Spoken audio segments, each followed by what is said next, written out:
Hi Decoders. This week we're talking about making plans. How do you make a plan when everyone is trying to be so very present? Hi, I'm Kiran Trace. Welcome to Humans Decoded, a story of hobbits, fairies, elves, dwarfs, gnomes, and humans. If you get lost at any point, there is a deep dive on all the different avatars in episode 1. It includes notes. Thank you for joining us in a fun little chat about the vast potential of our human makeup.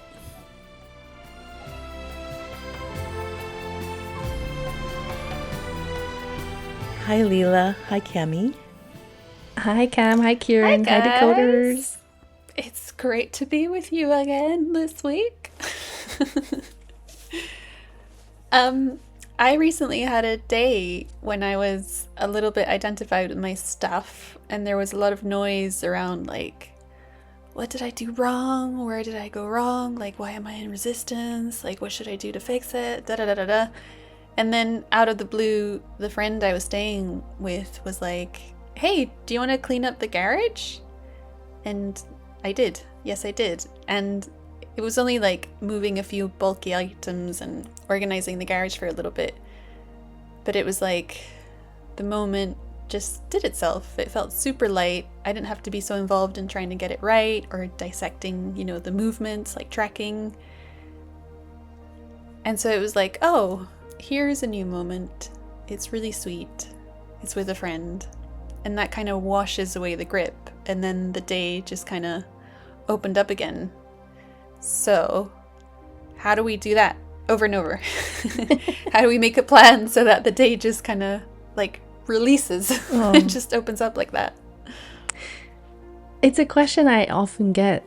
I think it's something many people can get confused about. Like, how do you think of the future or plan ahead when the future moment isn't here right now? And it's something I trip over constantly as well. Like, for one thing, because the moment is just now. I don't know what tomorrow is, in a way. And secondly, because there can be a sneaky agenda in there when I try to plan ahead, like an agenda of being safe, of making people love you, or make sure that you get shit done, make sure it's delicious. So I can't wait to unpack this with you guys. We've been talking over the last few weeks about some really juicy topics. We've been talking about discernment, the mirror, and in every episode, I feel like we keep bringing up spiritual teachers have these hang-ups. Like in every episode, there's this little pin. You know what? Spiritual teachers are really hung up here. And this is another good hang-up point because spiritual teachers can be flaky. And that doesn't mean they're not a great teacher. Like a lot of skillful pointing, a lot of lovely tools, and maybe a lovely presence. But in terms of anything outside or like off the mat, as we say, or off the podium, wow, it's a chaotic train wreck. And, decoders, I've had the privilege to meet maybe 30, maybe closer to 50, like fully awakened beings by my definition of that, which is a pretty high bar. But of that number, I'm going to say like 2, maybe 3 had their shit together in actual life, like off the teaching mat. So it's like 1%, because this skill isn't always in the package of a mature awakening. One of my very close friends recently had his teacher come and stay with him for 2 nights, and his discovery was kind of like, what the hell? Like, this dude is not what I thought he was like outside of the sessions. Like, it was very different to spend time with him. And I was kind of joking with him, like, yeah, awakening doesn't mean squat. I mean, his teacher is still really skillful as a teacher, but it just so happened that, like, seeing him as a human in his normal life was a different story. Like, lots of flapping about and, like you said, flakiness. Yeah, the flakes, not being able to make a single plan or keep to a plan or organize a plan. And it's not just spiritual teachers. It could be your therapist, your doctor, your lawyers, accountants. There's a lot of skilled experts. In their seat, they're very skilled, but they just don't know how to align their own lives. And there's something funny in here, isn't it? Like you say, there are all these awakened beings who don't know how to make a plan where everything is taken into consideration, like everything, including the whole moment, all the other people, when to eat, all the practicalities of like when to clean the floors, picking up the messages, etc. But you would think if there's no me, if there's no separate self, you'd think that's automatically what happens. But no, as you're saying, Kiran, as we're saying, no. And I see it in other teachers and myself as well, that even without the separate self, it's so easy to kind of be in your own little bubble, just be in the Leela land. Because, for instance, I'm used to living alone. So I'm used to considering, my own needs, the needs of my cats, blah, blah, blah. So it's not automatic that these skills, like considering everybody in the whole moment, that comes online just like this. It requires something. So, Kiran, what's that learning curve? Okay, so to be clear, if we're an awakened being, we're not identified with the separate self. It doesn't mean we don't have one. So it doesn't mean there's no separate self. And I think that this is a really big myth that happens a lot in our story of awakening, right? Like we awaken and then there's no more separate self. That's clearly 100% not true. There's plenty of the me and the me-goes, but the identification has shifted for the most part. But that doesn't mean that when a real raw piece of pain body gets triggered, the identity doesn't come back for a moment or doesn't come back for like a week or a month. But fundamentally, the identity is not there. But the ability to be present and very sort of one with the moment and capable of a really great executive functioning requires such a surrendered me. And if we sit in a position where I don't have any me-go or I don't have that separation, we're already going to get swamped out when it flares up. So what we're talking about is like something you can do awake or not. Like it doesn't require an awakeness. It requires an availability to understand your habitual baggage, your habitual programming, and seeing it instead of getting hooked into it. So basically,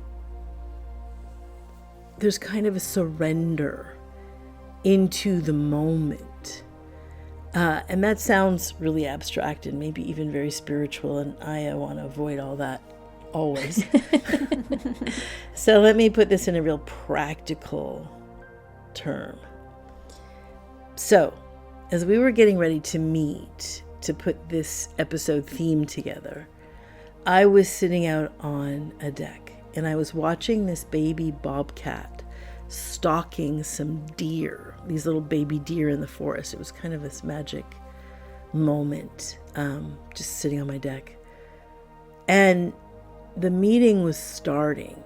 Now, it would be very typical for a lot of people to be like, I have to get to this meeting. I booked it. Never mind the magical sigh, like off I go. Or it can flip the other way and be like, there's this really beautiful animal safari happening in the backyard. I'm just going to watch this and ignore the meeting completely. Obviously, this is where it's most alive and delicious, Kiran. So that's my choice. And in the second category there, this is like 101 spiritual teachers or 101 therapists.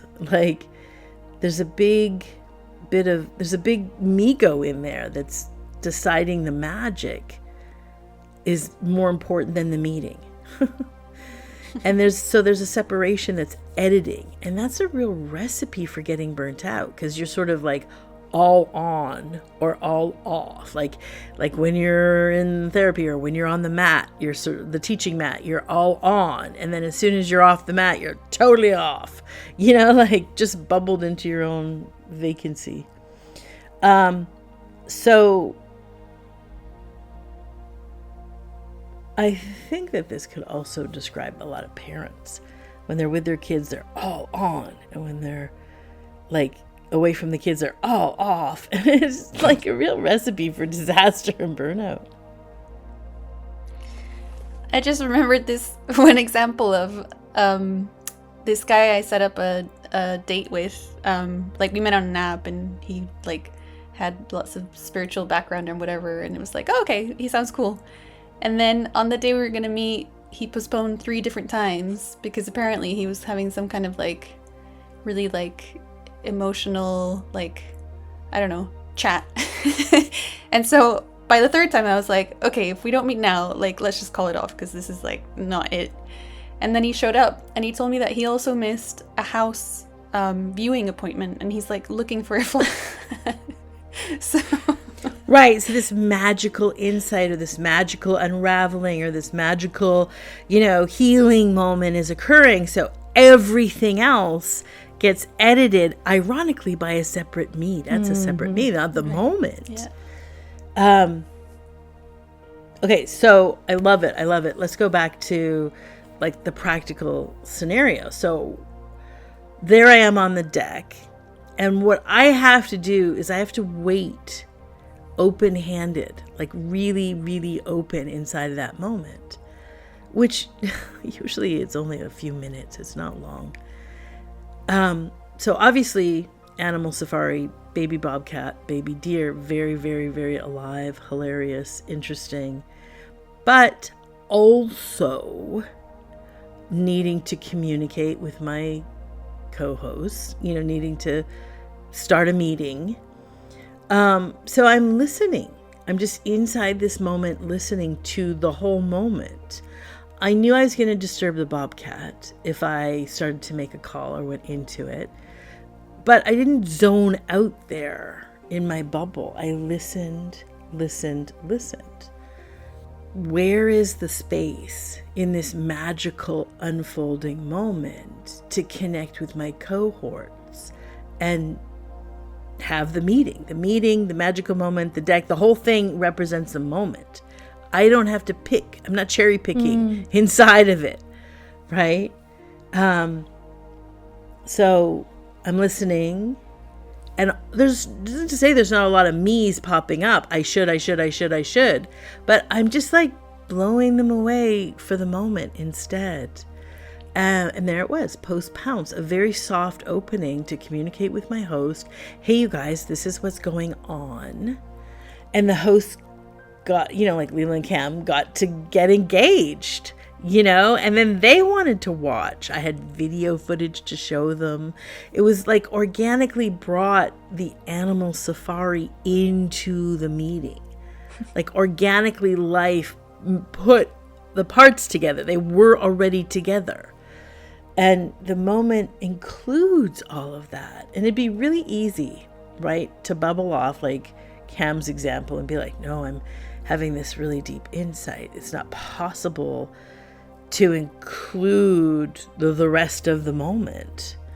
But when you cut something off like that, that whatever's involved, whatever baggage that we're calling the Migo today, gets to avoid opening, right? Gets to avoid surrendering, gets to avoid being touched by the moment.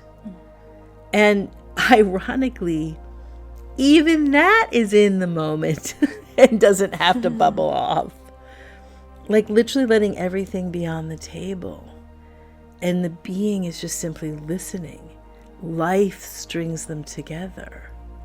But most of the time, that Migo's getting involved in editing. Like, I don't know what it would have happened if, the dude in his spiritual, magical unfolding, like, included you, or included the house. Like, I don't know what levels of intelligence would have woven together and helped with his unfolding and his house search and his connection to this beautiful, lovely being. Yeah, I think there's such a strong habit, of like it's either or. It's either the meeting or the safari. Like the moment you're describing there, Kiran, where you're hanging out in the unknown, that's exactly where it is. That's where the magic lies, and that's where the the spice lies as well. Yeah, and then the separate me comes in and like siphons that, thinking like, I have to manage this. I have many little examples of like Pain Body's version of like, it's got to be this or that. And neither of those allows for lingering in that unknown place to let it open up to what was actually true. The other day I was sharing a car with Leela, and I took her flip-flops out of the car. And it turns out Leela had left her shoes there intentionally because she was going to go on another surf the next day. And so she did go on that surf. And when she got out of the parking lot, she realized like, oh, my flip-flops aren't here. Like, where did they go? Turns out I had moved them. And it sounds like an innocent enough move. But if you backtrack, in that moment, I had like this tiny little agenda running. And it was probably started by my not good enough pain body, my don't belong pain body. And it was like, look at me, I'm gonna reset the car and be the good girl.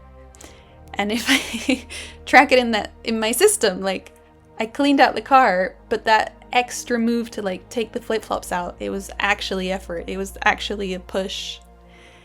Anyway, flip-flop incident over. Like it's fine. But another time I was gonna go surfing with Leela and I saw her hat hanging on the banister. And my pain buddy was like, well, we have a hard rule now that we don't touch Leela's stuff. And so I kind of indulged that little like, well, this is what we do now. And it was basically like being a brat. So I didn't get her hat. And then we got to the car and Leela was like, oh, shoot, I forgot my hat. I'm going to go get my hat. And then we were laughing after about how these pain buddies are like, haha, I caught you out. Like, this is the rule. This is what you said. That happens to me on the daily. Students are constantly pointing at me and being like, aha, I caught you out. You said this, Kiran. You said this. And I will, it is honestly, it's in that same tone. It's like, but you said, Kiran, you know, like, and it's like, I'm like, I get it. I get that probably I did say those words, but I'm really going to have to question the context of which I was saying that. Like, why is it becoming a rule versus what the actual context was? Because like pulled out of the context, I can tell you right now, it's probably not what I was saying. Like by attaching the rule and attaching the me and attaching the like, you know, that same sort of thing, right? Like, so the me doesn't have to like be so intimate with the moment, be surrendered into the unknown. I'm gonna like, you know, use these like markers, you know, we're not allowed to touch Leela's stuff, so now that's a rule, you know. And we're going to use that to edit the moment where it's just so organically alive that you see her hat, you know she needs a hat for a tribute. Like, it's so organic, but it's like, the me's going to edit that, you know. Oh gosh, just as we're talking, I'm realizing in this moment once again how often I'm stepping over that lingering and the unknown. Like how often I'm like, oh, that's too raw, it's too naked, it's too exposed. I can't, I'm not capable. Like, no, everybody's gonna see how incapable I am, how unworthy I am. So quick, fast. Let's get to the next moment. Like, don't linger, it's lava. The moment is lava. It's what we sometimes say. So I'm sitting here once again, kind of sweating. My armpits are crying. Okay. And I did have to take my shirt off when we were preparing the episode. And armpits crying is Leela code for like sweating off a big chunk of identity. But it's such a funny phrase. But you know, it's beautiful because we can't have enough details, you know, around this element. It's such a subtle and yet clunky place for so many people. Okay. More details. Let's go back to the deck. So my co-hosts get informed that there's this little bobcat safari going on. And their yes, which is just so organic and so of the moment, is to like leave the suites and studios where they were working, because as you can probably tell from the surf trips and stuff, we're all here together in California right now, and come to watch the animal safari on the deck and have the meeting.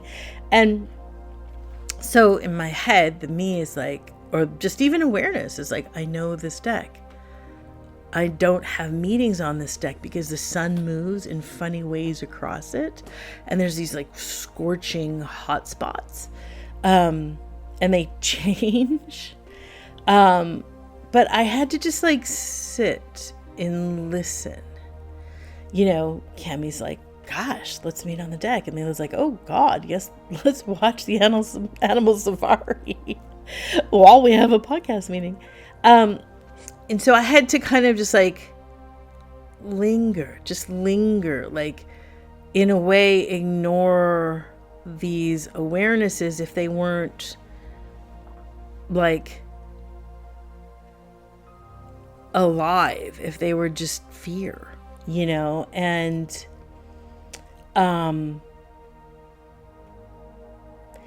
my fear, I have a pain body, and it's like, Kiran's a total failure because she didn't save the world, is the voice of it, right? Like, and so that, like, I know this deck, it gets really hot in these weird spots. That's actual truth. Like, it's discernment, but how am I applying it? You know, I'm applying it as fear because I know this pain body so well. The pain body is like, you know, the entire world is going to suffer because I failed. And I know that like vibe that's like, I have to protect Cami, I have to protect Leela, I have to protect everybody from the hot scorching spots on my deck. And I need to, ba ba ba ba ba ba ba ba ba, enter the big old me, right? The big old me at the center of it all. I need to control the environment so Cami and Leela are safe in this meeting, you know? But so what I need to do is let, like, just sitting there in the intimacy of the moment includes that, but instead of hooking there, listening and recognizing those fear signatures, letting it burn itself off without me jumping into some kind of action plan from that actual agenda. And then life just wove it together. So many details life can weave together, which is really funny because it's like, it's not actually weaving them together. It's all there. It is life. It is the moment. Together. Exactly. But to us, it can really feel like this beautiful mystery, you know, and to hang out raw there, like just like open, like we don't organically have seating on this deck because of that weird sun, or we don't have the tech usually that we use for our pod session, our pod meetings. And like, is it delicious? Is it alive? I just have to listen and linger. But then the win is that letting life weave it together, put all the pieces together, we end up with the most delicious, alive time watching the safari, thinking about you decoders, laughing our butts off, and having just the most glorious time. And what's wonderful is like Leela didn't put it together. Cami didn't put it together. Kiran didn't put it together. It arrived. I have the hack for you decoders. I built a hack for this. It's called the 9-Day Challenge, and many of you have maybe taken it, but it's this awesome course. And it's really worth taking it again and again because there's no possible way to get all the way through it in one pass, not even in 2 passes. Anyways, the details of how I created that hack are in the course. But for now, I do want to say that when I was maturing in my own awakening, I was witnessing this organic process, which is, you know, maybe 15, 17 years ago now. but I was watching how the moment was like building out plans, and like how to listen to the flow that is. And the tool is, if we boiled down, it's basically this: when we listen to our being, and decoders, you've heard this a million times on this podcast, when we're listening to our being, there's a clear set of delicious options that sort of light up your body and your being. And, you might say they spark joy, or some people might say yummy. I use the term delicious because the mind can't fake that. The separate me and amigos can fake sparking joy, and they can fake yummy, but you can't fake delicious. It's a very specific term. It's very sensual and very of the body. So there are options. They don't have to be underfoot in this moment, but just hearing the options sparks a delicious in your being.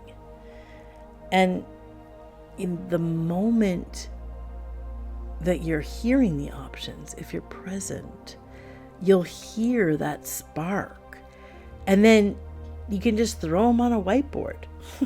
Like, I don't know, it's like the cruise in Jamaica, or the Italian foodie tour, or meeting with the bank manager to talk about a loan. Like, they can spark a thing in you, and you can just throw it up. It literally could be like, finish the laundry, or dust the glass cabinet, or but you can feel that there's actually an aliveness to it, but it's not this second.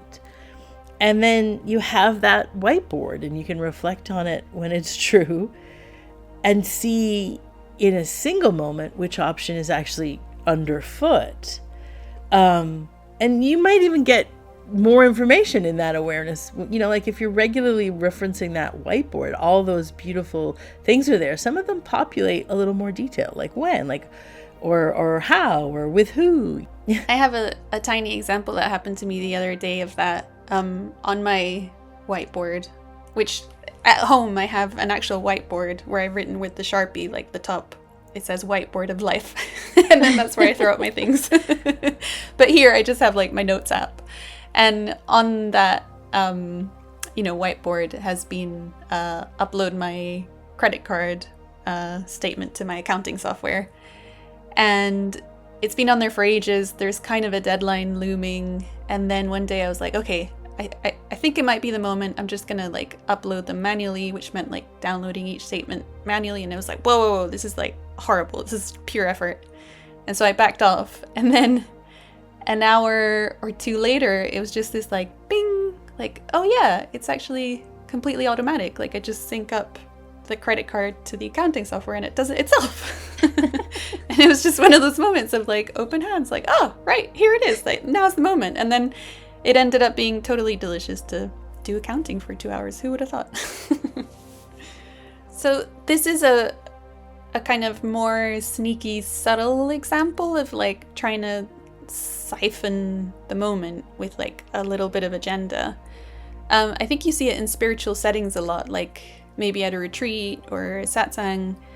People are sharing and, there's a very like present, alive field. It's an intimate space. So if effort kind of pops up, it sort of like jars it a little bit, like it's very obvious. And sometimes it's like someone says, this is my experience of a thing. And it sounds like a sharing, but really it's like a low-key brag. It's kind of a low-key like, look at me. Can I have your approval? Can I have a star? Like, if I share this, will you love me? Will I belong? Am I belonging? And while it sounds innocent, it's just that one little extra filter of separation on top of the very kind of intimate, raw moment. And I think if you allow yourself to be entirely vulnerable in that space, the presence will meet you exactly as you are. So that little bit of like, I don't belong, will actually like be hugged like by the moment. And instead there's that little extra step to like grasp for something. And I think it goes back to what Leela and Kiran have been saying about that lingering habit of control, which I know a lot about. Girl. That little extra space. Yeah, don't we all? That little extra space between clicking into your default can feel like, like Leela was saying, like falling off an edge. It's a tiny little lingering, and in some ways not clinging to anything, to any habit or known shape of yourself, can feel super vulnerable. And the other day I went surfing with Leela, and I woke up on the wrong side of the bed. And like on a normal day, I'm pretty grumpy, but today I was like exceptionally grumpy. I was like, I hate my fucking life. Like, how dare you make me get ready? Why am I putting a stupid snack together? Like, and I got into the car with Leela. It was like 7:30 in the morning on a fucking Saturday. And we arrived at the beach, and I just started like crying. I was like, I don't want to go. And inside I was just this 8-year-old having a tantrum. And it was like this exact same 8-year-old that would have tantrums when my parents would like force me to go to anything, like socialize with the neighbors, and I didn't want to, and the only thing I could say was just like, no. So I said to Leela, I'm just gonna sit in the car and have coffee for a bit, but I don't think I'm gonna surf today. And Leela was like, hey, is the moment also supporting you right now? Is this what's actually true?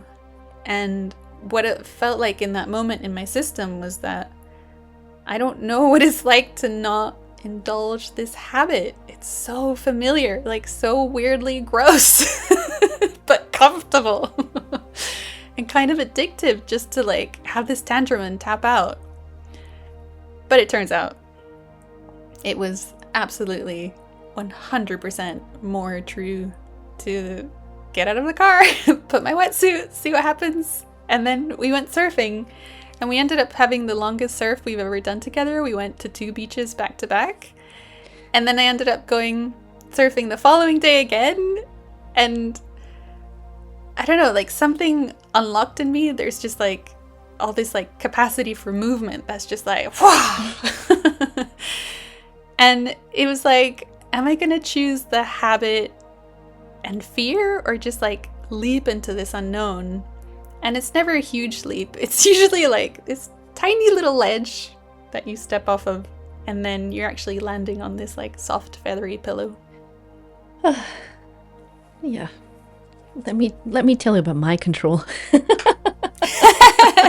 Because I kind of have another example. It's kind of the exact same thing, but it went the opposite way. So a couple of us had a plan to go whale watching. And the morning of the day, I woke up like Cami woke up, like miserable. I was straight up miserable. I hated the day. I hated everything. And there was nothing alive inside of my body to go fucking whale watching. Like, no. And a few others were also in the same spot. Like, I hate this day. It's the worst day ever. What the fuck are we doing? And then my pain body's habit is either to try to make it okay inside of myself and potentially for everybody else, like put a smile on and bend it some way so it is delicious. Or if that doesn't work, then I must make this stop, right? Like, I was like, okay, it's clearly not delicious. So Kiran, we need to cancel. Let's pull out now. There was such a, I don't want to go into the world from this place. And all of what I'm saying, it's control, right? It's like either I make it okay in my mind and convince myself that this is delicious, or if it's not delicious, I have to make sure it's not happening. But with the support of Kiran, I could start to see though, like, no, let's just stay here and see what happens. Let's keep hating every moment and keep hating this day. That's safe. And hate the fucking stupid plan. It's okay. So I'm willing to go on a boat and be miserable, which is so not my fear habit. And it did feel like dying for a good hour, maybe even 2, I don't know. It was so horrible in my body to think about going out into the world, being out there, meeting people, being with people in the state that I'm in and not knowing what the solution is going to be. Like, the whole freak out of my pain body. And then the solution showed up maybe 5 minutes before we had to leave the house, the whale watching boat guy called and said, listen, there's too much wind, there are no whales, it's cancelled today. And when Kiran told me it was cancelled, I just started crying, like, oh my God, thank you, life, thank you so much. And it made me see that, and I'm gonna have to see this 700 million more times. It's life doing the moment. Duh, of course, it's life supporting what is in the moment. It's never, ever, ever gonna be me or on me to figure it out and make sure that in the moment it's safe to be in this space of, I hate this day, I hate the moment, I don't want to go, it's not delicious, but to stay truly open-handedly. Like, that's the big takeaway for me.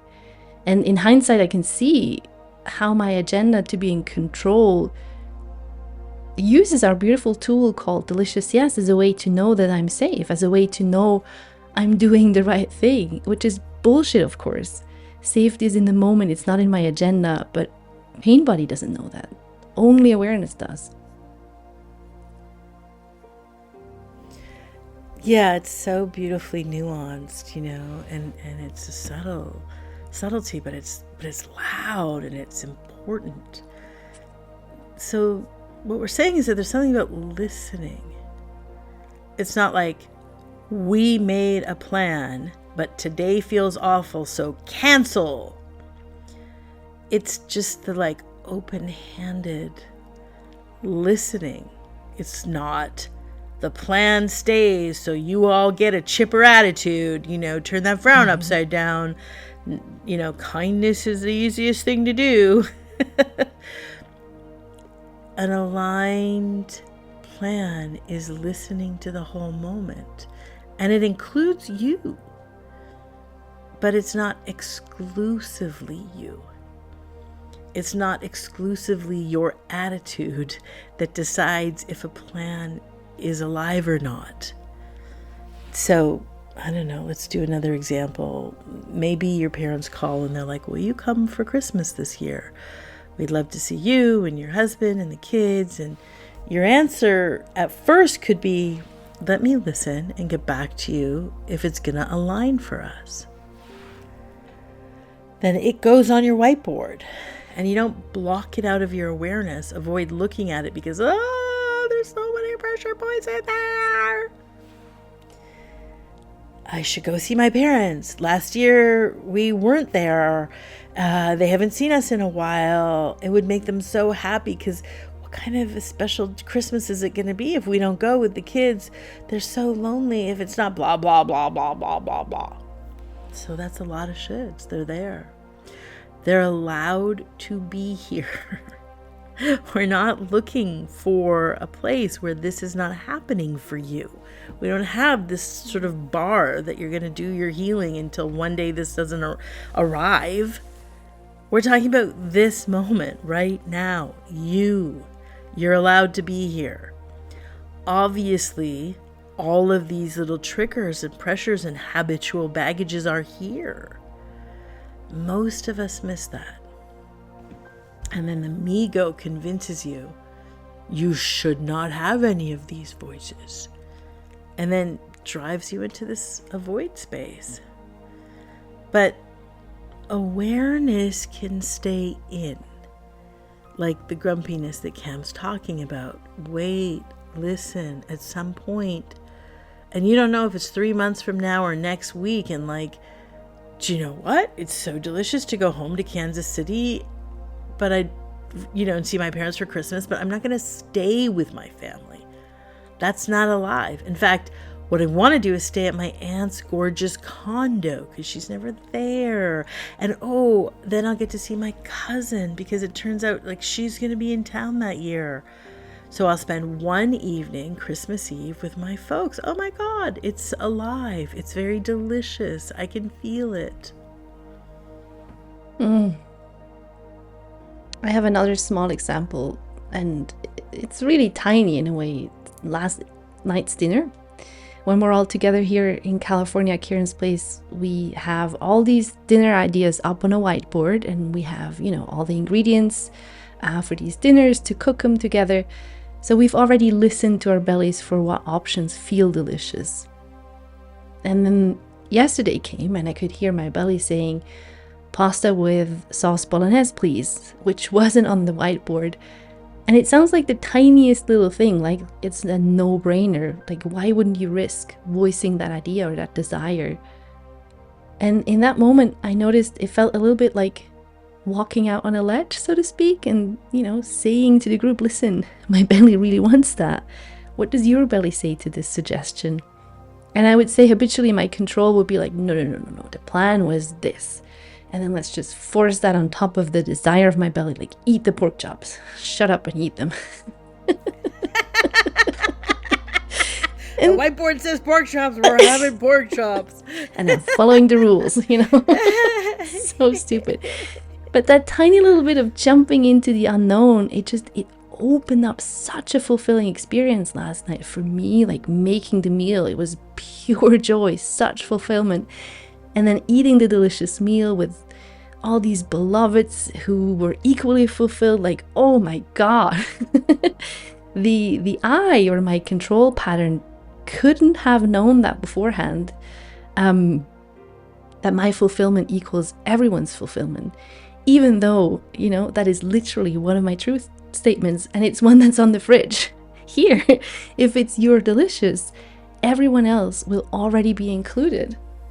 It's on the fridge beside the whiteboard. This is pork chops. Or whatever else. But fear doesn't see that, Fear doesn't know. So it okay. edits. It so edits it. I know. It really does. And I mean, the intelligence of that bolognese kept rippling out. Like, everybody loved it. Somebody had the sauce every day for lunch for a week. We made this gorgeous pasta salad with the other leftover pasta. Like, it just kept going and going and going.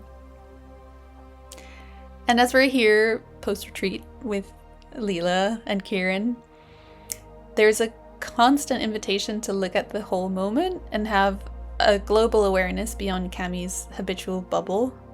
And looking outside of that honestly feels often terrifying, because my identity wants to stay in a position that's known. And that position, like, what's kind of ripe for healing is this sort of stunted capacity. Like, I keep collapsing instead of like inhabiting the full capacity, like the full moment. So I think for me, it starts with being honest about the habit and the fear that's here. The impulse is to glance past that so that I don't have to acknowledge it and quickly get to the next moment. But that's the edit, that's the siphoning, that's the little squeeze of agenda that's manipulating the moment from a separate self. And then that ends up in it's either this or that space.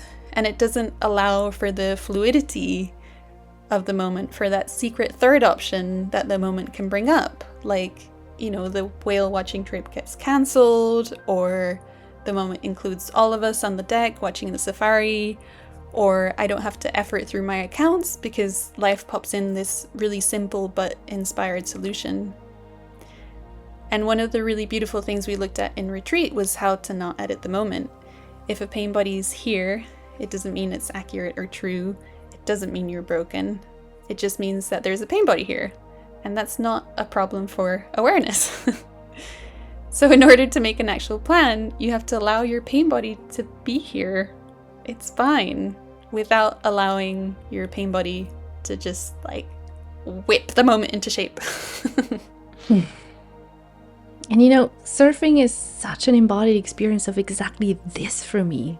I can't go out for a surf with this notion of control or agenda. It will be what it will be, because the ocean has to say in this case. It's not on me how the waves will be, and it's not even really on me if I'll catch a wave or not, or if I just get pounded in the break. And if I tense up and resist and try to push, I just get hurt. So it's a big mirror of surrender, but stay in, like, be present with what is. And I cannot pretend that I'm not also afraid of the waves, afraid of the ocean at times. Like, yes, that's what's here. Yeah, I just love that metaphor for all of us. It's like you don't get to control the ocean. You don't get to control life as much as you think that you are.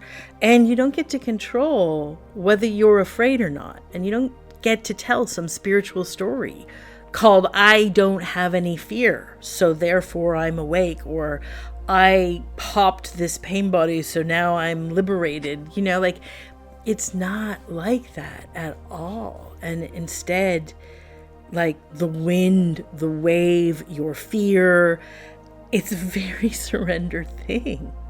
And then suddenly you're lifted up on the board and you've got this total like surf stoke, as they call it, right? The bliss of the whole elements, which includes the wind and getting wet and surfing that wave. And it's a wild thing, making a plan, being in the moment, but it's beautiful.